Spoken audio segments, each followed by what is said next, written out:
experienced a reading slump before, but there are some people that literally haven't picked up a book probably since high school, and they don't consider themselves to be a reader, but maybe they see other people that are readers and they really want to be somebody that reads books, but because they haven't read in years and years and years, they just don't know where to start. So whether you haven't read a book in a couple of months and you're just in a short-term slump, or maybe you are the other person that hasn't read since high school, I am here with 10 book recommendations to help you get back into reading. I think when you haven't read for a long time, the next book that you pick up has to be very, very particular and specific. I would not recommend picking up a giant tome of a book that is going to take you a month to get through it just because of page count. I would not recommend picking up a book that is maybe very emotionally draining and difficult to read just on an emotional level. I would not recommend picking up a book that is included in maybe a 10 book series that you're going to spend the next year going through. I think the book that you need to pick up that'll get you back into reading should be quick, should be easy, should be exciting, that can hook you and keep you engaged until the very end. But again, it's short and you can get through it very easily. So all of the books that I'm going to recommend fit into that category and are ones that I think could help you get back into reading no matter how long it's been since you have last picked up a book. So we're going to start out with Dark Matter by Blake Crouch. As a preface, there are some books on here that I didn't necessarily enjoy, but it did elicit that feeling inside me where I had to turn the page, I had to keep reading, I had to get to the end of this book because I needed to know what happens at the end of it. And I think that is the key for the type of book that you should be reading when you're trying to get out of a slump or trying to get back into reading. You need to be hooked because you need that desire to keep reading. If you're just reading something that's maybe kind of boring or there's a lot of world building, foundational stuff that's going into it and it doesn't excite you, when you close the book for the night or for the time period that you're reading, you're not going to want to pick it up again. So Blake Crouch is a thriller writer. He does a lot of sci-fi stuff, and this book specifically, Dark Matter, will have you turning the page every single time just because you have to figure out what happens. It follows our main character, Jason, who one day wakes up and he is still himself, but he is in a different world as a different Jason. And he has to figure out how to get back to his world with his family. It's kind of a multiverse thing. There's a lot of mystery around the entire thing, and it will keep you engaged and hooked until the very end. Whether or not you get to the end of it and you like it and you rate it very highly, that doesn't matter. You will finish this book if you start it, I guarantee it. And it is just over 300 pages, so it will be quick and easy and very exciting. Now, if you're not necessarily into sci-fi and maybe a darker book, another recommendation I have for you is more along the fantasy route, and that is An Enchantment of Ravens by Margaret Rogerson.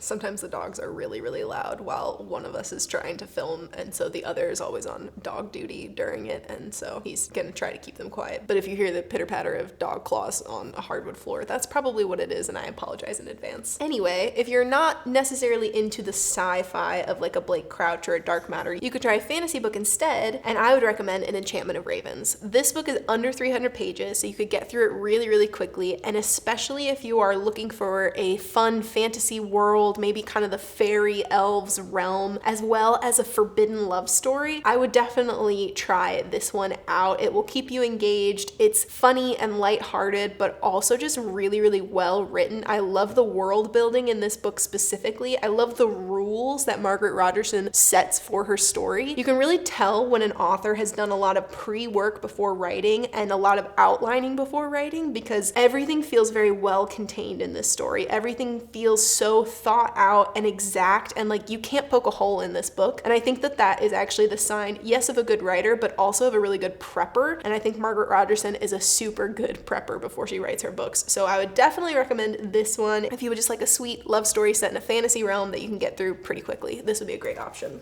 If maybe you want to read a romance book, but you don't want the fantasy aspect of it, I would recommend Better Than the Movies by Lynn Painter. This book is just about 350 pages, but it is a YA book, and so it reads super, super fast. This might be the longest one that I'm going to recommend, but it really is one of the fastest reads. I think that the writing is maybe just a little bit younger, it's a little bit easier, but that doesn't mean that the story is any less strong or emotional. It follows our main character, Liz, who is a senior in high school, and she is kind of dealing with the grief of losing her mom very tragically a couple years before, and although she's been processing through it over the last couple of years, now in her senior year of high school, she's dealing with a lot of firsts that she's never dealt with before, like shopping for a prom dress, going to prom, looking for colleges, graduating high school, and having to do it all without her mom there. She's kind of feeling these fresh waves of grief for the first time in a long time. While all of this is happening, she's also getting closer with her neighbor Wes, who she grew up with, but they were never really like close friends, and they are working together to try to get Liz a date to the prom. And while they are working together, they obviously start to develop feelings for each other. They start to fall in love a little bit, and I think it's just a very, very sweet romance story. Obviously, they're younger characters, and for a while, I avoided reading this book because I was afraid that them being too young, I wouldn't be able to relate to them as well, and I actually didn't feel like that was an issue here. I've read a YA book by Lynn Painter. I've also read one of her adult romances, and I have to say that this one in the YA category actually was deeper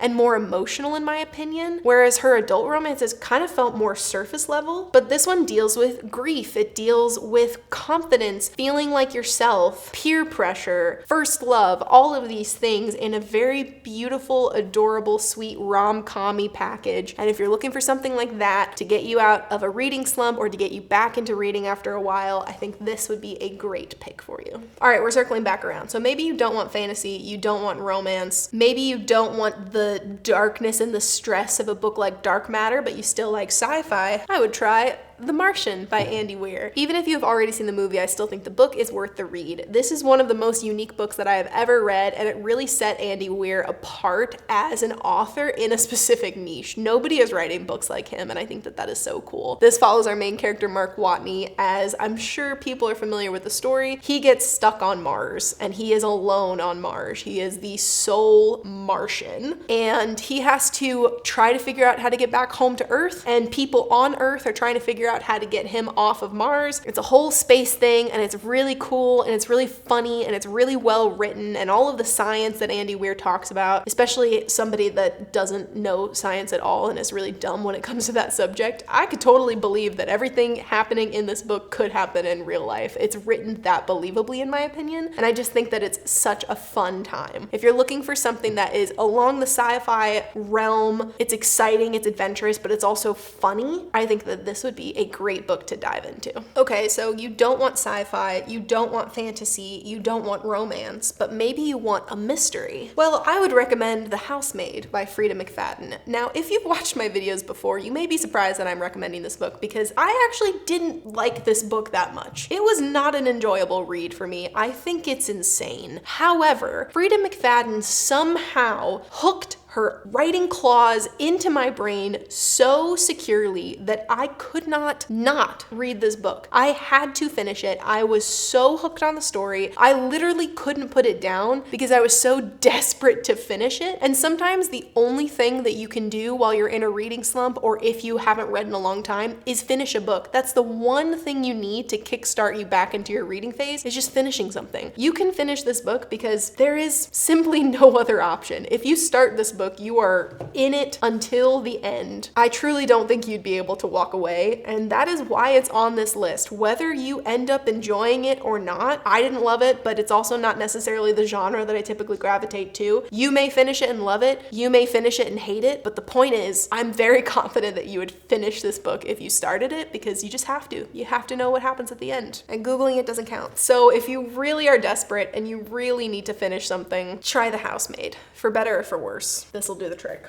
Okay, so circling back around to fantasy a bit here, maybe you don't want a full fantasy world, but you are interested in a book that has a little bit of magic involved in it. Then I would look for something that is considered magical realism. Magical realism is a book that has just a little dose of magic or fantasy in a realistic setting. So it's not a full world, but maybe there is one fantastical element that is just known as truth in this book. A good example of this is The Unmaking of June Farrow. I think this book would be great for you to pick up if you're trying to get back into reading, because it really has a lot of things that could draw a lot of different types of readers. It talks about family, it talks about female friendships, it talks about growing as a woman into your confidence and your independence. There's some romance in it, there's a beautiful love story, there's a little bit of magical elements in it as well, and there's mystery too. Your main character, June Farrow, she has this mystery that's surrounding her family, specifically the female members of her family from generation to generation to generation, and she's trying to figure out like what is going on, and you're kind of with her along this journey as things happen, and she meets new people and she falls in love and she gets into dangerous situations. And I think Adrienne Young is just such a beautiful author, especially for this type of book, because it almost feels really cozy sometimes. It's not so intense and harrowing that it's kind of exhausting to read. I think it swings more on the cozy side where it's just relaxing, the vibes are good, but there's so much happening that you're still really interested in getting to the end and kind of unraveling that mystery and seeing that final conclusion. So I think this would be a great book for somebody to read if you want something maybe a little bit more calm to get you back into reading and not necessarily the stressful vibes of like Dark Matter or The Martian or The Housemaid. This would be a good pick for you. So I would definitely recommend The Unmaking of June Farrow. Similarly along those lines, I would recommend The Wishing Game by Meg Schaefer. This book really taps into childhood nostalgia for me because it takes place in a world where there's this very, very famous author who wrote a very, very famous children's book series called the Clock Island series. And you could probably equate it to like a Harry Potter if you ever grew up reading that, or maybe a Percy Jackson or some other beloved middle grade reader series. But this author has kind of become a recluse in his later years, and he hasn't written any more books in the Clock Island series until the very beginning of this book, where it's revealed that he has written one more story in this series, one more manuscript, and he's not going to publish it, but he's going to facilitate this game slash challenge on the island where he lives, which was actually modeled after his Clock Island series. He lives on an island called Clock Island. He invites all of these existing fans from when they were kids to the island to compete in these challenges and solve these riddles, and whoever wins at the end gets the only manuscript to the last Clock Island book. And so our main character is one of those people that gets to go to the island and compete to try to get this book, and I think it's very sweetly written. Again, it kind of taps into the nostalgia of what if you were competing for another book in your most favorite childhood series, and kind of putting yourself in that perspective is really fun. I think this is such an easy read.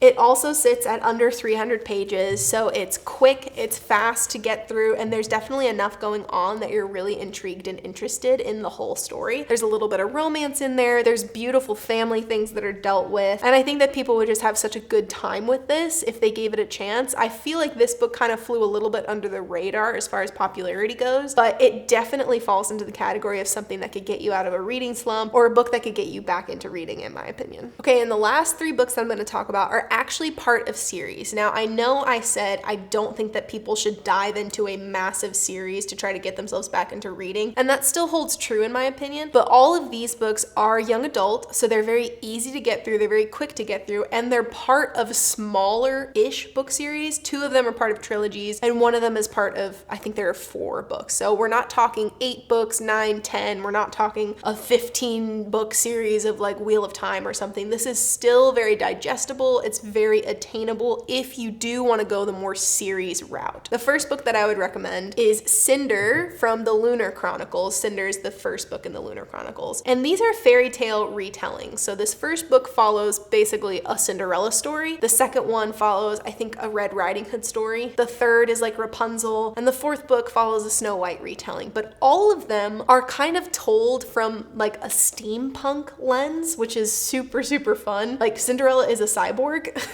which is interesting. She's kind of half robot and very cool. And I really, really enjoyed that aspect of it. It's a unique twist on some fairy tale retellings that I don't think you will have read before or anything like it in the past. So if you're looking to kind of dive into a series that still feels a little bit familiar, if you know those old fairy tales, this would be a good place to start for sure. And again, it's only 4 books. They're young adult. They're not much bigger than this. If they ever do get bigger, you can finish this series pretty quickly. I don't think that it's also something that would put you into a reading slump afterwards. I think it would inspire you to keep reading more once you finish it. So that is why I think this would be a good suggestion to get you out of a slump or get back into reading. And then the second series that I would recommend is called The Tiger at Midnight. This is part of a trilogy, and I would recommend this to people that maybe are interested in like a Throne of Glass, but they don't want to tackle an 8-book series right now. This follows our two main characters, Esha and Kunal, and they are rivals. Not just rivals, they're full-blown enemies in this world that is kind of in the middle of like a war. Another thing that I love about this world is it's all inspired by Indian culture, which I think is really cool and I think is really well done here. But Esha is on one side of the war and she is like the scariest assassin, and everybody calls her the Viper, and nobody knows who she actually is. And everybody on the other side is like, we have to watch out for the Viper, we have to kill the Viper, there's like a bounty out for the Viper. And nobody knows that the Viper is just this like 17-year-old, 18-year-old girl that is really cool. And then Kunal over here is a soldier for the other side of the war, and he is tasked with killing Esha, the Viper, and finding her. So this whole book is like a huge cat and mouse game where Kunal is chasing Esha, but then he realizes that she's this young girl, they're about the same age. They kind of start to develop feelings for each other, but they can't because it's forbidden, and it's very star-crossed lovers in the middle of this beautiful fantasy world and a war that's going on. It's very, very cool. There are 3 books in the trilogy, and I would highly recommend reading it if any of that sounded interesting to you. Again, it's young adult. You can read it pretty quickly. I think that these books do get a little bit longer, but they never feel difficult to get through. So this would be an awesome fantasy series to dive into if you need to get out of a reading slump or you're just looking to get back into reading. And lastly, the last series and the last book that I'm going to recommend here is if maybe you're looking for something a little bit more dystopian, not necessarily sci-fi, not fantasy, not normal fiction, but dystopian, and that is Scythe by Neil Shusterman. So this is part of a trilogy as well, and now me personally, I would say probably my least favorite genre is dystopian. I don't like the end of the world stuff. I never really have. There are obviously some books that I love, like I think Hunger Games is considered dystopian because it's taking place after a big shaking of the world and everybody had to regroup and figure everything out. Divergent probably fits into that category too. And while I do love those, there's still this like foreboding dread every time I read a dystopian book that's like, oh, this sucks. If this is what the world ever comes to, this would be so bad. I felt that during The Maze Runner as well. Man, I just felt so down and hopeless by the end of that trilogy just because of how tough and dystopian it is. Same thing with The Partials as well. So it's never been my favorite genre, but this I think is a very interesting take on it because it is dystopian. It takes place in the future after like a big event in the world has happened. But in this case, it swings into the positive direction. Whereas I think typically dystopian is like, oh, you know, we're on hard times and we have to band together and all of the crops are dead and there's no more grass and water is a rarity. This swings over here to, we are prospering, humans have figured their crap out and the world is amazing. But the world is too amazing because we figured our crap out so well that nobody dies anymore. There's no sickness and people can live forever, which then presents the problem of a population issue. If people don't die, then the world becomes overpopulated and then the world will eventually die because you can't keep up with the population. So they instituted this program, this sect of government called the Scythes, where they randomly choose people to die in the entire world. And if a Scythe shows up at your door, if you are randomly chosen, you have 24 hours to get your affairs in order and then you can decide how you want to die. But if you are randomly chosen, you are randomly chosen. There's no escaping it. You must die. So this follows our 2 main characters that are initiates or like interns in the Scythe program, and they are learning from this one guy who's kind of their master and their teacher how to be a Scythe and everything that goes into it. And as they are learning all of the behind the scenes with this stuff, they kind of start to realize that maybe not everything is as it seems. Maybe there is something fishy going on with the random generation of who is chosen to die. And it's very, very interesting. Even our 2 main characters, how they grow and develop throughout the 3 books in the past that they end up taking. I just thought it was very well done and very unique. I haven't read a young adult trilogy like this. I've never read a dystopian book like this for sure. And again, it feels like a very original story, and I think it will keep you engaged and captivated throughout the 3 books. One more tip that I have for getting back into reading or getting over a reading slump is to actually ask one of your friends to read with you. Do a buddy read on one of these books or one of these series. There are a lot of books in here that I buddy read with my sister-in-law or another friend just because it makes reading so much fun. You can see where you guys are. It also is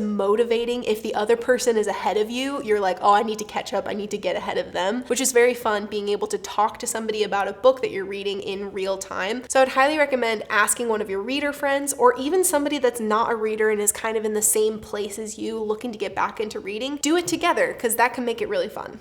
So there you go. Those are 10 books that will hopefully help you get over a reading slump or help you get back into reading. They cover a wide margin of genres. We've got romance, we've got fantasy, magical realism, sci-fi, dystopian. There's so much in here, and I hope you're able to find something to add to your TBR or something that will excite you to get you back into reading. As always, thank you so much for watching and joining and hanging out with me on this corner of the internet, and we'll see you next time.